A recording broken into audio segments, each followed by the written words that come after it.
Alam niyo po, napakaganda po ng inyong sagot. Sana hindi one-sided ang ating persecution. Ano? Kasi, alam niyo, pag kayo ang pagpabor sa inyo,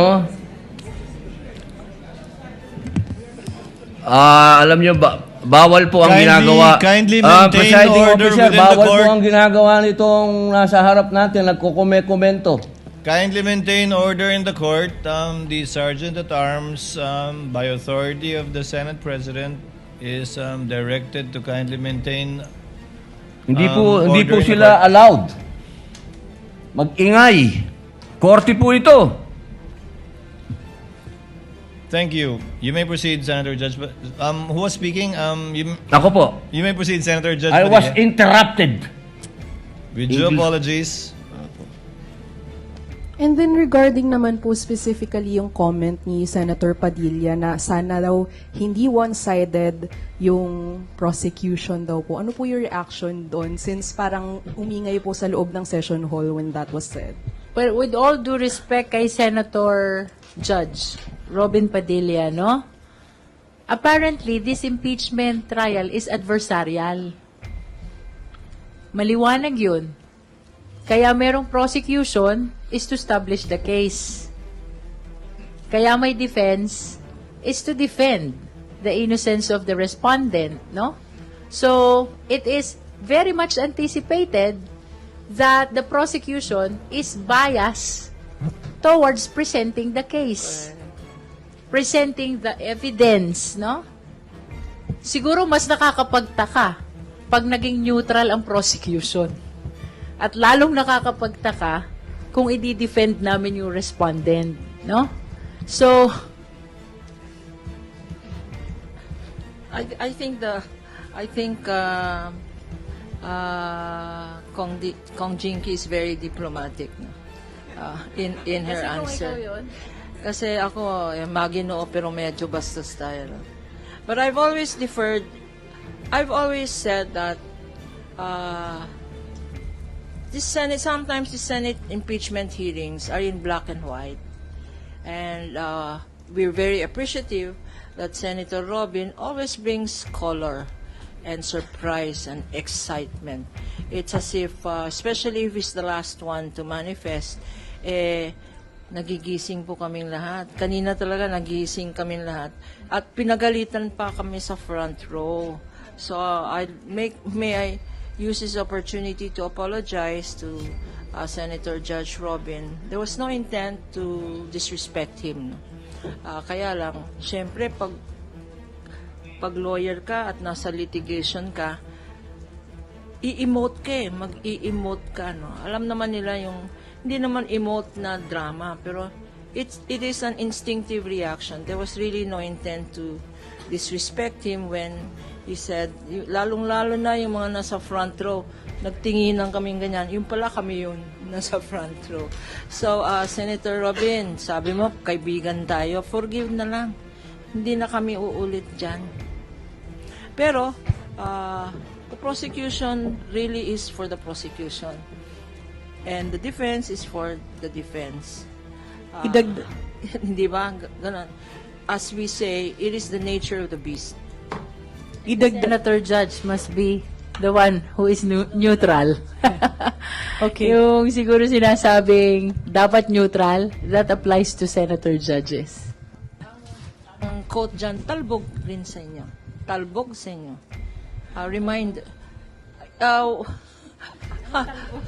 I mean, if you're saying that to us, we're saying it back to you. No? It goes back to you. The issue of bias also. Talbog is bounce. We're bouncing back the question, back to you. That's, tama ba, is talbog? Correct, is talbog, no? So, Ibalik lang natin doon sa tamang konteksto, no? Of course, with due courtesy to Senator Robin, nirirespeto naman natin yung kanyang pananaw na parang one-sided, no, ang prosecution. Pero ibalik natin, ang Kongreso ang siyang tumanggap ng impeachment complaint sang-ayon sa konstitusyon. Tiningnan, kung may complaint ba kumpleto sa forma at may basihan, at nakita at sinang-ayunan ng 257 congressman na isumiti yung articles of impeachment. Ibig sabihin, ang Kongreso na ngayon, ang prosecutor o yung magre-representa ng mga nagreklamo at sang-ayon doon sa mga nakitang pwede, may probable cause. Ngayon ay naiakyat iyan sa korte na ang Senado in this case. Dito naman sa korte, talagang bubuksan mo na ang lahat ng pruweba na ipapakita ng prosecution para i-confirm or sang-ayunan or tuldukan yung mga reklamo at patotohanan yung mga reklamo. Yung defense naman ay yung akusado kung saan, in its word itself, defense, dedepensa. Yan po ang sitwasyon. Ang neutral ay ang senator judges kasi kailangan nilang pakinggan, i-analyze, pag-aralan, pagdebatihan ang lahat na related sa kaso para magdesisyon. Hindi pwedeng maging biased ang senator judges, pero ang defense talagang ididepensahan nila ang akusado. Ang prosecutor naman ay siya ang magtutulak para i-prove na meron silang tamang kaso. Yan po ang sitwasyon. Siguro, baka nasobrahan ng galing ng ating mga prosecutors, kakibat ang ating private volunteer prosecutors. Kasi syempre, nakita siguro ng ating isang senator judge, hindi lang siguro isa, baka nakita ng karamihan na talagang solid ang ebidensya, hindi pwedeng malihis, hindi pwedeng mahinto, kailangan ipagpatuloy at kailangang tuldukan. Kaya nirerespeto namin si Senator Robin Padilla, pero ibalik natin, ano ba ang nararapat, ano ang dapat at saan ito patungo? Follow-up question lang po, Attorney, ano po ba yung instinctive reaction that Senator Robin reacted to? Ano po yung nangyayari sa front row? Hindi ko na maalala kasi wag na lang kasi kami sa front row kasi alam namin nakikita kami sa camera na trying to behave kami. Trying to behave. Kaya lang minsan mahirap mag-behave kasi you react as a lawyer, no? You react kasi yung years of experience namin. Parang sa korte yan, di ba nanonood naman kayo ng mga court scenes, no? Di ba? Yung mga ibang lawyers pa nga, nagpa-pound on the table. Objection, Your Honor, yung mga ganyan. Kanya, nakaganyan na lang ako, nagdadasal na lang ako para hindi ako mag-react. No? But, you know, it is not out of disrespect. It is because of our years of training where we instinctively react to what we think is wrong or to what we think is unfair. As I've said before, we cannot, unlike, if it were the defense, for instance, we're prosecution, if it were the defense who made a statement or who made an unfair allegation, we can contest it. Kaya lang pag senator judges, syempre hindi pwede. So, and that is why sometimes our reaction is more visual than vocal. Sorry po. Very brief follow-up din since related naman po ito doon. I'd like to address this question po to Attorney Lorna Kapunan kasi you've been in the legal practice po no for almost 5 decades. Since you're a veteran litigator po, sa inyong personal na pananaw, was Senator Robin Padilla's questioning of Representative Luis Rocanina was a fair question? Kasi at one point may sinabi pa po siya na wala kang karapatang magtanong. Patas po ba yun? Balanse po ba yun para sa isang normal na court procedure? Alam mo, the problem with us lawyers, no? Was a request for clarification? Yes.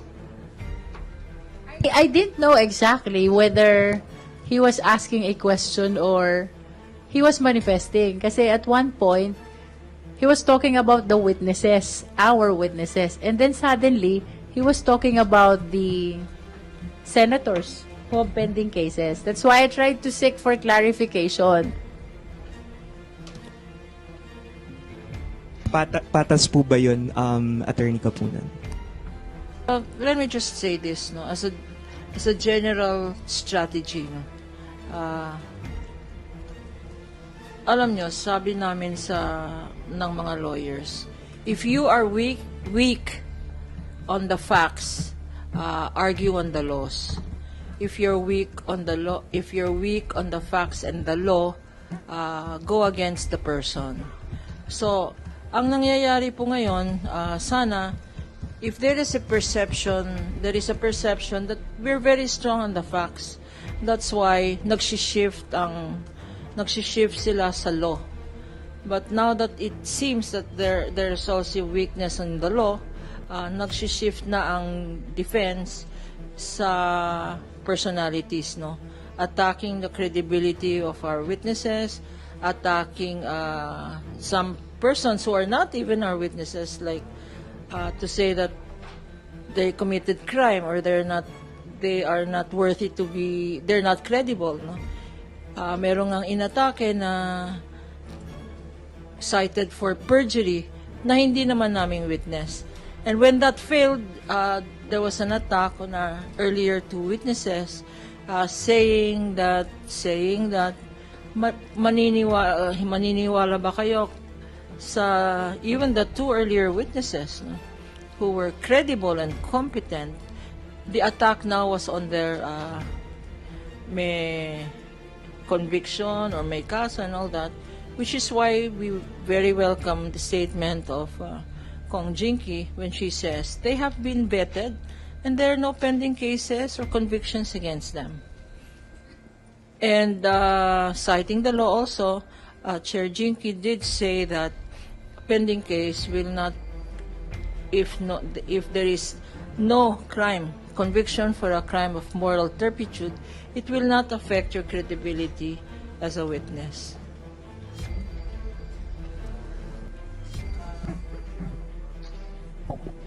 Good evening po, ma'ams. Regarding po dun sa, yun nga po, dapat ang senator judges yung neutrality, pero ang nakakitaan ng neutrality, pero nasa ikasyam na araw pa lang po tayo ng impeachment trial, nakikita na po natin na it seems like may nagde-defend sa Vice President justifying her acts against the sheriff, etc. Can we say at this point in time, mas difficult ma-attain yung conviction against the Vice President because of these biases na nakikita na po sa senator judges? Yeah. Personally, I don't think so. Kanya-kanyang style yan eh. Minsan ginagawa ng isang judge yan para hindi siya mabasa. At yung mga katanungan naman nila, it can always be geared towards meron silang gustong i-attain or pwede rin na kunyari hindi nila alam. Pero what they're doing is actually observing the body language of the witnesses and even the prosecutors. Kasi kitang-kita naman nila yan na kapag walang itinatago, lalong-lalo na yung ebidensya. So nananaig pa rin kami na solido ang ating Senado at ang impeachment court, whether they will give a verdict of guilty or not guilty, yun ay magiging sang-ayon sa pagpresenta ng mga dokumentong magbibigay, maglalatag ng ebidensya headed by our prosecutor, Jervil Jinky Luistro.